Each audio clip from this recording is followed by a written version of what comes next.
தெய்வீக சிந்தனத்துடைய பதியத்தின் தொகுப்பு. வானினில் நெய்யாய் தேனினில் சுவையாய் வானிலும் மழையாகி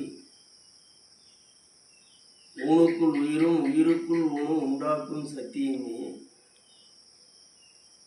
விளைவினுள் வித்தும் வித்தினில் விளைவும் நத்தைக்குள் முத்தாவதும் நீ. அண்டமும் பிண்டமும் ஐந்து பஞ்ச பூதமும் உண்டாக்கும் சக்தியமே. இறைவனை இயற்கை உண்மை பெரும்பதி என்று சொல்லுவார் வள்ளற்பெருமான். மற்ற மார்க்கங்களில் சிவன் என்றும் நாராயணன் என்றும் பிரம்மா என்றும் விஷ்ணு என்றும் முருகன் என்றும் நாயகர் என்றும் இப்படி பல பல சக்தி, லட்சுமி, சரஸ்வதி இப்படியாக சொல்லுவார்கள். ஆனால் சன்மார்க்கத்தில் வள்ளற்பெருமான் சொல்வது இயற்கை உண்மை பெரும்பதி என்று சொல்லுவார்கள். அப்படி என்றால் நாம் சிந்திக்கின்றோம். சிவபெருமான் இப்படி அவர்தான் கடவுள், நாராயணன் அவர்தான் கடவுள் என்பது அந்தந்த சமயத்தில் சார்ந்தவர்களுக்கு ஒரு நம்பிக்கை. இதுகளையெல்லாம் கடந்தது அருட்பெருஞ்சோதி ஆண்டவர் இயற்கை உண்மை பெரும்பதி என்று சொல்லுவார். இந்த இயற்கை உண்மை பெரும்பதியாக இருக்கக்கூடிய இறைவனைத்தான் என்னுடைய உள்ளுணர்வு கூட கடவுளாக நினைக்கின்றது. மற்ற தெய்வங்கள் எல்லாம் கடவுளுடைய ஏக தேசங்கள். அதாவது இப்போது நாம் மனிதர்கள் உருவாகி இருக்கிறோம், நமக்குள்ள இறைவன் இருந்து நம்ம வளர்க்குறாருன்னு சொல்கிறோம் இல்லையா? அப்படி தேவர்கள் மூவர்கள் யாவர்களும் அருட்பெருஞ்சோதி ஆண்டவருடைய ஏக தேசங்கள். அப்படி அந்த அருட்பெருஞ்சோதி ஆண்டவர் இயற்கை உண்மையாக இருக்கக்கூடிய இறைவன் இந்த உலகத்தை எப்படி படைத்திருக்கிறார் என்று நாம் சிந்திக்கும் போது நம்முடைய கருத்து பிரமிக்கிறது. நம்மால் இறைவனை நினைக்காமல் இருக்க முடியாது. நம்மால் இறைவனை வணங்காமல் இருக்க முடியாது. நம் மனமும் அறிவும் நம்மை அறியாமையே இறைவன் பேரில் ஒரு ஈர்ப்பு சக்தியை உண்டாகும். இதை நாம் சிந்திக்க வேண்டும். இந்த உலகத்தில் நத்தை, அதற்கு 6 அறிவு கிடையாது, ஈரறிவு தான் அதற்கு. அது கடலில் வாயை திறந்து கொண்டு என்று இருக்கும்போது விழக்கூடிய மழை துளி அந்த நத்தையின் வயிற்றில் சென்றால் உடனே அது வாயை மூடிக்கொண்டு கடலுக்குள் சென்றுவிடும். அதோடு சரி, திரும்ப வெளியே வராது. அந்த மழை துளி தான் நத்தையின் வயிற்றில் முத்தாவது. அந்த ஈரறிவு படைத்த நத்தைக்கு சுவாதி நட்சத்திரம் தெரிந்து அது வெளியே வந்து வாயை திறந்து கொண்டு அந்த சுவாதி நட்சத்திரத்தில் விழக்கூடிய மழைகளை மட்டும்தான் அது வாயில் வாங்கி அந்த மழைதான் முத்தாகிறது. மற்ற நட்சத்திரத்தில் அது வாயை திறப்பதும் கிடையாது, விழுந்தாலும் அது முத்த ஆவதும் கிடையாது. இப்படி இறைவனுடைய படைப்பில் நாம் எத்தனையோ ரகசியங்களையும் அதிசயங்களையும் சந்திக்கலாம், சிந்திக்கலாம். எவ்வளோ அபூர்வங்கள். ஒவ்வொரு விதையை நினைத்து பார்த்தோம்னால் இந்த செடிகளில் இருக்கக்கூடிய அதனுடைய ஆற்றலும் சக்தியும் தன்மையும் ஒவ்வொரு வகைக்கும் ஒவ்வொரு தன்மையை கொடுத்திருக்கிறார்.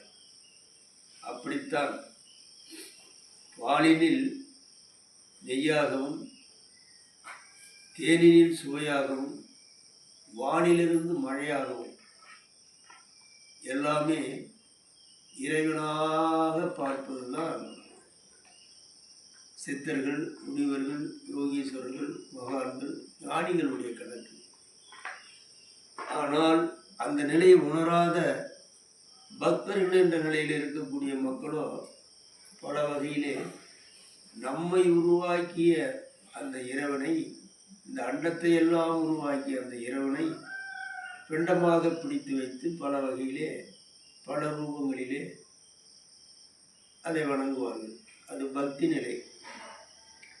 ஞான நிலை என்று சொல்லக்கூடியது இதுகளை எல்லாம் கடந்தது. எங்குமாய் விளங்கும் சிற்றபையிடத்தே இது அது என உரைப்பதறிதான்னு சொல்லுவாங்க. எங்குமே அது நிறைஞ்சி அப்படியே கிடக்குது. அருவமுள்ளிலிருந்து ஆலமரம் வரைக்கும், எறும்பிலிருந்து யானை வரைக்கும், ஆகாயம், பூமி, நீர், நெருப்பு, காற்று அனைத்திலும் நிறைந்து அனைத்துமே இறைவனாக இருக்கின்றது. நாமும் இறைவனாகத்தான் இருக்கின்றோம். நமக்குள்ளேயும் அந்த இறைவன் தான் இருக்கிறார். நாம் இறைவன் தான், நமக்குள்ளே இறைவன் இருக்கிறார் என்று அந்த இறை சத்தோடு வாழக்கூடியவர்கள் தான் அந்த இறைவனை பற்றி இறைவனாக இன்றும் வாழ்ந்து கொண்டிருக்கிறார்கள். அவர்கள் தான் மகான்கள், சித்தர்கள், முனிவர்கள், யோகீஸ்வரர்கள், ஞானிகள், அருளாளர்கள் என்று அவர்களை நாம் வணங்குகிறோம். ஏன் படைத்த இறைவனைத்தானே வணங்க வேண்டும்? இறைவனால் படைக்கப்பட்ட மகான்களையும், முனிவர்களையும், சித்தர்களையும், யோகீஸ்வரர்களையும் நாம் ஏன் வணங்க வேண்டும் என்பது ஒரு கருத்து.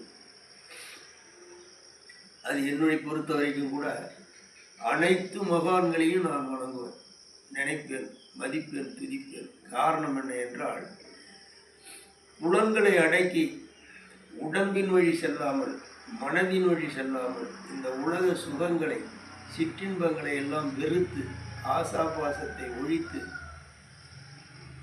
ஆசைகளை அறுத்து, உறுதியோடு அந்த இறைவனை அடைவதே நம் வாழ்க்கையின் குறிக்கோள் என்று வாழக்கூடிய அந்த உத்தமர்களையும், பெரியோர்களையும், தவசிகளையும் ஒருவரை கூட நான் ஏற்றத்தாழ்வாக பார்ப்பதும் கிடையாது, நினைக்காமல் இருப்பதும் கிடையாது. காலையில் 2 மணிக்கு தினந்தோறும் எழுந்து தியானத்தில் உட்காருங்கள். முதலில் அனைத்து மகான்களையும், சித்தர்களையும், முனிவர்களையும் நினைத்து விட்டுத்தான் பிறகு இறைவனை நினைத்து திரும்ப தியானத்தில் சிந்திப்பேன். இது என்னுடைய ஒரு கருத்து.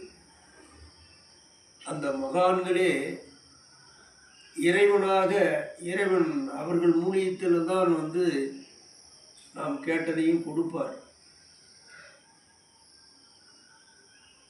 அது வீண் போகாது. அப்படி அவர்களை நினைத்து வணங்கி நமக்கு தேவைப்பட்டதை, நம்முடைய விருப்பத்தை இறைவனிடமும் கேட்கலாம். இரண்டும் கிடைக்கும். ஆகினால் ஒவ்வொருவரும் நல்லவர் எங்கு இருந்தாலும் அவர்களை நாடியை சென்று பார்த்திட வேண்டும். நல்லவர் எந்த மதத்தினரானாலும் நம்மவர் ஆகியவரை எண்ணிட வேண்டும். நல்லவர் எந்த ஜாதியினரானாலும் நாம் அவரோடு உறவாட வேண்டும். நல்லவர் சொல்லும் வார்த்தையை கேட்டு நடந்திட வாழ்க்கையில் முயற்சிக்க வேண்டும். நல்லவர் பாதம் பணிந்திட வேண்டும். நலம் பெற்று நல்வாழ்வு வாழ்ந்திட வேண்டும். அப்படி நல்லவர்களாக வாழக்கூடியவர்கள், மண்ணுயிர் அனைத்தையும் தன்னுயிராக எண்ணி வாழக்கூடியவர்கள், அப்படிப்பட்ட மகான்களில் ஒருவர் தான் சங்கலிங்க சுவாமிகள், வள்ளற் பெருமான், இப்படி இன்னும் பல ஆயிரம் மக்கள். ஆகினால்தான் வள்ளற் பெருமானையும் சங்கலிங்க சுவாமியும் என்னுடைய 2 கண்ணாக, என் உயிராக பாவித்து வணங்கி வருகிறேன். நன்றி, வணக்கம். நீங்களும் அப்படி ஞானிகள் தரிசனம், சாப விமோசனம் என்ற வகையில் மகான்கள் ஸ்தலங்களில் வாசம் செய்து பிரார்த்தனை செய்யுங்கள். நல்லது நடக்கும். அருட்பெருஞ்சோதி, அருட்பெருஞ்சோதி, தனிப்பெருங்கருணை, அருட்பெருஞ்சோதி.